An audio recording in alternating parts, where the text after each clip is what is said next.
까지 한 얘기들이랑 어쩌면 제가 읽은 책이랑 좀 접점이 있을 수도 있을 것 같은데, 제가 읽은 책은 이거 물고기는 존재하지 않는다? 물고기는 존재하지 않는다라는 책이고, 미국의 그 과학 저널리스트 룰루 밀러라는 여자가 쓴 책이에요. 근데 이게 사실 22년도에 약간 되게 유명한 베스트셀러였어요. 그 좀 유명한 북튜버 겨울서점 아시죠? 그 김겨울님이 추천하기도 했고, 그걸로 제가 알기로는 굉장히 빵 터져서 큰 베스트셀러가 국내에서는 됐다는 걸로 알고 있고, 저는 그때 김겨울님이 추천하셨을 때 그러니까 책의 내용을 하나도 모른 채로 읽었을 때 가장 좋은 책이라고 하셨어서 그렇게 1차를 방송을 내보내고, 그 다음에 2차에 그러니까 읽고 온 사람들의 대상으로 내가 이 책이 왜 좋은지를 2차본을 그 유튜브에 올리셨었거든요. 근데 저는 그 1차 방송을 보고 나서 이 책을 한번 읽었었어요. 근데 그때는 이 책이 너무 막 난리가 났었을 때라 오히려 제가 좀 집중을 못하면서 읽기도 했고, 막 왜 뭐가 그렇게 좋은지 찾아보자 약간 이런 마음으로 읽어서 그런지 그렇게까지 막 감흥이 없었는데, 이번에 제가 따로 독서 모임을 하는 게 있는데 거기서 다시 읽었거든요.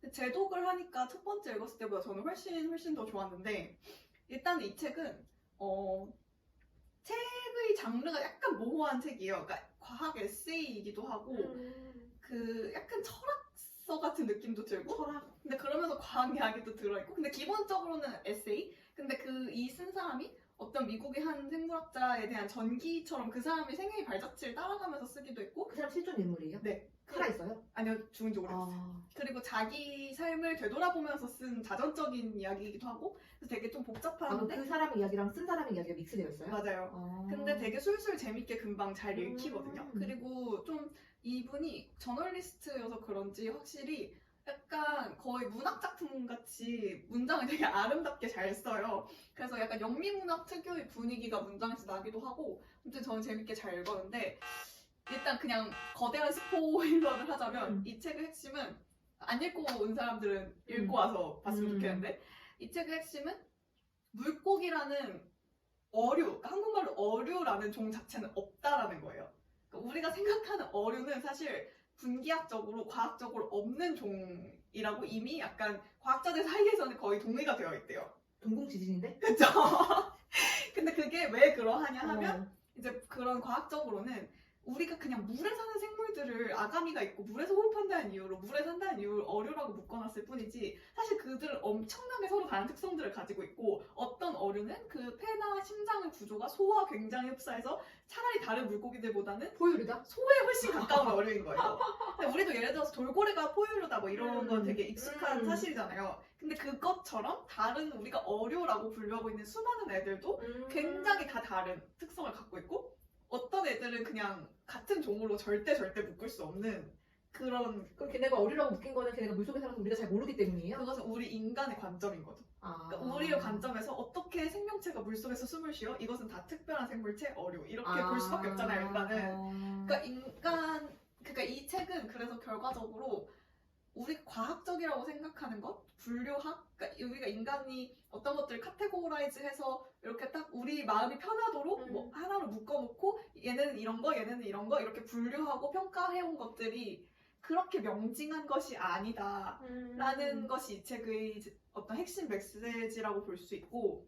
단적인 애가 어류일 뿐. 그렇죠. 근데 이 책은 일단 카오스에서 시작을 해요. 그러니까 인간 사회와 인간이라는 것은 결국엔 엔트로피 법칙, 연력학 제2법칙에 의해서 혼돈으로 들어갈 수밖에 없는 구조로 되어 있다. 그래서 모든 인간은 죽고 인간은 유한한 존재인 것처럼. 그리고 우리가 아끼는 모든 것들은 깨어지고 망가지고, 우리가 아끼는 모든 관계는 헤어지고 이별로 끝나게 되어 있고, 그러니까 모든 것은 혼돈으로 끝나고, 우리는 이 세상에서 절대 중요하지 않은 존재들이고 그냥 우주의 먼지들 같은 존재라는 이 거대한 혼돈을 이 사람은 어렸을 때 받아들이기가 어려웠던 거예요. 그래서 막 고뇌를 해나가는 과정에서 이 사람이 발견한 게 아까 말씀드린 그 미국의 생물학자였는데, 그 사람은 데이비드 스타 조던이라는 어떤 남자고, 그 남자는 이 세상의 모든 생명체에게 꼬리표를 달려고 노력했던 생물학자, 과학자, 분류학자였어요. 분류학자.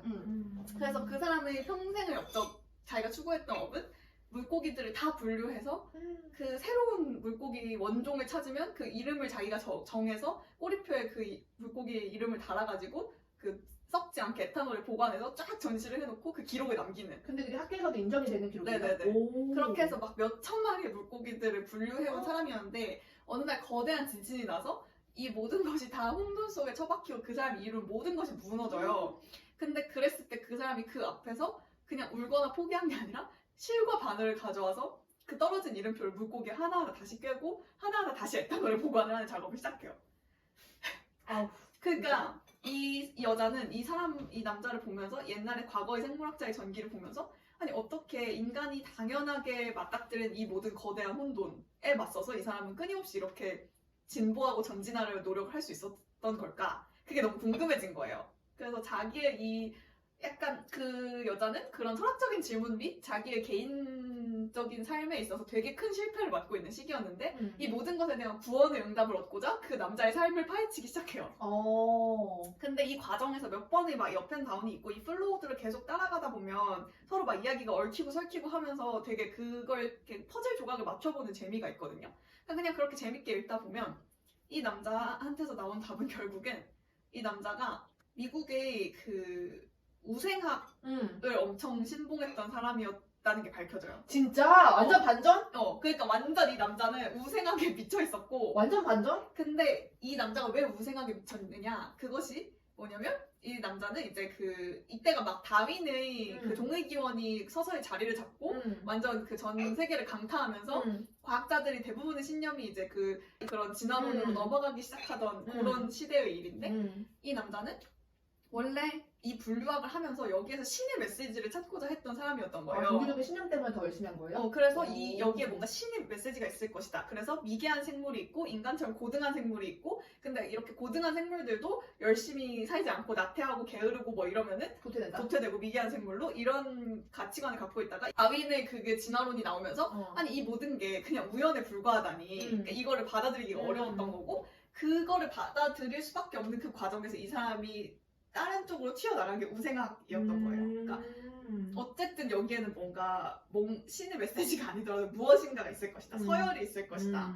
그래서 우리는 열등한 것들을 도려내야 된다. 그래서 되게 끔찍한 이야기들이 이 책에 나오는데 실제로 미국에서 이게 그 우생학이 막 일어났던 시기에 벌어졌던 일이라고 하는데 그냥 거리의 사람들, 빈민들, 불황자들 이런 사람들을 강제로 막 잡아다가 근데 거기에는 심지어 그냥 멀쩡하게 잘 살고 있던 사람들도 당연히 그냥 포함되었을 것이고 그냥 막 사람들을 잡아다가 수용소에 넣고 그 사람들의 합법적인 동의도 없이 불임화 수술을 우리나라도 한센병 그렇죠. 그런 식으로 그런 환자들 그런 정신의 문제가 있는 정신질환자들 이런 사람들 다 데려다가 그렇게 불임화 수술을 강제로 집행을 하고 이런 것들이 실제로 미국에서 굉장히 많이 만연해 있었던 일이었고 그것을 합법화한 주들도 꽤 많았다고 해요. 근데 그게 그냥 지금 이 책에서 지적하는 거는 무슨 히틀러의 나치 시대에서나 메인으로 벌어졌던 일인 척하면서 미국이 발을 싹 빼고 있다. 근데 사실 우생학의 근원지는 미국 땅이었다라는 것을 또 막 이렇게 파헤치고 하면서 그 데이비드 스타 조던이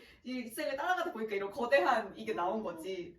그래서 이 사람한테서 뭔가 구원을 찾으려고 했는데 완전히 망했잖아요. 김여신데? 이거를 받아들이지 못하고 막 그러는 과정에서 이제 그 어류가 존재하지 않는다. 그러니까 우리 인간이 분류를 한다는 것이 완전히 엉터리다라는 것을 어떤 계기로 발견을 하게 되고 그리고 이 여정을 따라가면서 자기가 만난 그 수많은 강제 불임화 수술을 당했던 피해자들과 그 연구를 하는 연구진들과 이런 수많은 사람들이 있었을 텐데 그 사람들이 삶에서 이 여자가 실제로 그거를 발견을 하는 거죠. 점점 이 모든 분류라는 게 얼마나 무의미한 일이고 그런 우생학적 가치 판단에 의해서 한 사람의 인생을 망치는 것이 얼마나 무례하고 참혹한 일인가를 이제 발견해 나가고 이 과학적 발견과 자기의 개인적이고 역사적인 발견이 이렇게 발을 맞춰서 같이 나가면서 이게 되게 이렇게 감동적인 뭔가 하나의 덩어리가 되거든요. 그거를 이 책에서 되게 훌륭하게 잘 엮어내가지고 그러니까 그게 맞아 들어가는 과정에서 읽는 사람으로 하여금 이렇게 조금씩 올라가서 이렇게 팡 터지는 고조되는 그런 즐거움이 있고 그리고 사실 메시지 자체는 저는 막 엄청 특별한 메시지는 아니라고 생각하거든요.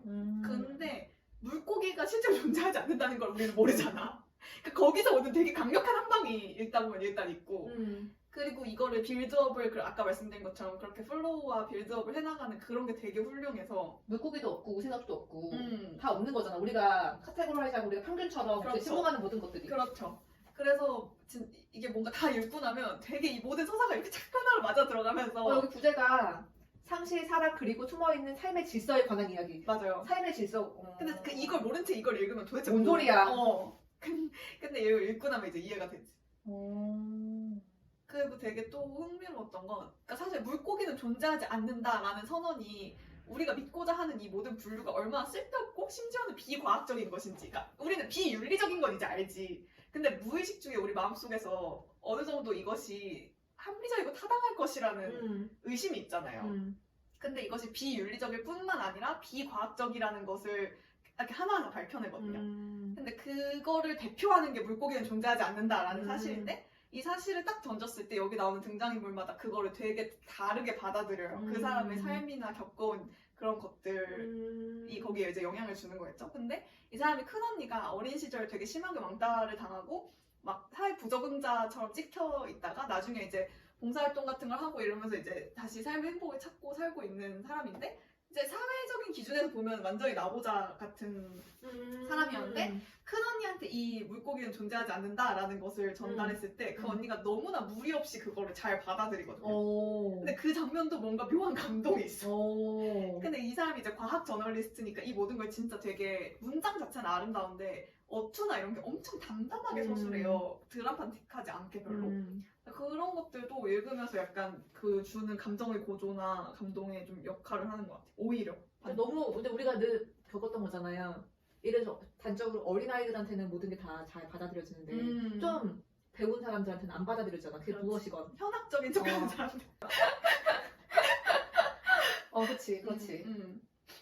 우리만 해도 이렇게 뭔가 이야기를 하고 있지만 다시 원래 있던 일터로 돌아가면 이렇게 되지 않나요? 이렇게 새롭게 해볼 수 있지 않나요? 하면 그거 다 해갖고 안 되고 다 이렇게 하는 이유가 있고 헛소리야. 그럼 네가 해봐 이렇게 되니까 그치. 그게 어류라는 너무 거대한 거에 있어서는 그럴 수 있겠네. 근데 그러니까 우리가 그렇게 당연하게 생각해왔던 것이 이 어류라는 게 없다는 도저히 받아들이기 어려운 진실 앞에서 너무 무력해지는 거예요. 그러니까 솔직히 여기서 과학적으로 증명을 다 해주는데도 계속 그래도 아닐 거야. 그래도 뭐 그냥 엄청 사소하게 과학적으로 따지면 그렇겠지. 뭐 그래도 어류라는 게 어떻게 없어 이런 마음이 계속 들거든요. 저는. 나는 어떤 생각이냐면 과학적으로 했고 다 인정받았으니까 어류라는 건 없겠지. 근데 그럼에도 불구하고 우리가 평균이라는 걸 계속 써야 되는 것처럼 그럼에도 불구하고 어류라고 불러야지. 불러야지 뭐라고 부르나. 맞아. 그러니까 그런 게 있어야 될 거 아니에요. 그치. 근데 우리의 그 모든 마음을 깔아둔 게는 어류라는 것은 없다. 그게 이 책의 진짜 강력한 한방. 맨 마지막에 딱 준비되어 있는. 근데 약간 그 생각이 들었는데 아까 원래 그 창조해서 나온 거라는 믿음이 팽배할 때 갑자기 진화론이 나오면서 종이기원이 나오면서 뒤지는 거잖아요. 근데 그런 말이 있잖아요. 변화는 천천히 온다는 사람들이 있고 변화는 레디컬하게 한 방에 빵 온다는 게 있잖아. 근데 나는 변화는 레디컬하게 온다고 생각하거든요. 맞아요. 그리고 천천히 오자. 여성 참정권도 마찬가지고 맞아. 모든 변화는 어떤 순간에 모두가 합의에 의해서 점진적으로 가는 건 없고 빵! 맞아요. 그리고 변화가 찾아오고 나면 우리가 그 사소한 모든 사람들을 설득할 필요가 없고 이 모든 사람들은 한순간에 갑자기 다른 생각을 한다. 그러니까 모든 사람들이 지구가 우주의 중심이라고 믿었을 때는 지구가 태양을 중심으로 돈다는 얘기를 하면 이단으로 쳐맞아 죽었겠지만 그 변화의 물결은 그냥 어느 날 한순간에 쏟아지듯이 와서 그 다음부터는 모두가 약속이나 하는 듯이 그냥 물론 그게 막 1년 만에 딱 이건 아니지만 그 거대한 역사에서 흐름으로 봤을 때는 한순간에 그 모두가 생각을 바꾸고 딱 그런 같은 프레임을 딱 공유하잖아요. 그런 면에서 진짜 변화 한순간에 오는 것 같아. 한순간에 오는 거. 물고기는 존재하지 않는다처럼. 근데 이거는 진짜 읽어볼 만해요, 이 책은. 근데 놀랍긴 하다. 근데 물론 이거 알고 읽으면 좀 덜 재밌을 수도 있지만 저는 알고 읽었을 때 2회독 했을 때 더 재밌었거든요. 나는 또 물고기는 존재하지 않는다고 했으니까 맞겠지. 똑똑한 사람이 그거 말고 이거 읽으면 부재인 상실, 사랑 그리고 숨어있는 삶의 질서에 관한 이야기를 듣고 싶고. 왜냐면 이 여자의 개인사가 여기에 되게 많이 들어가 있거든요.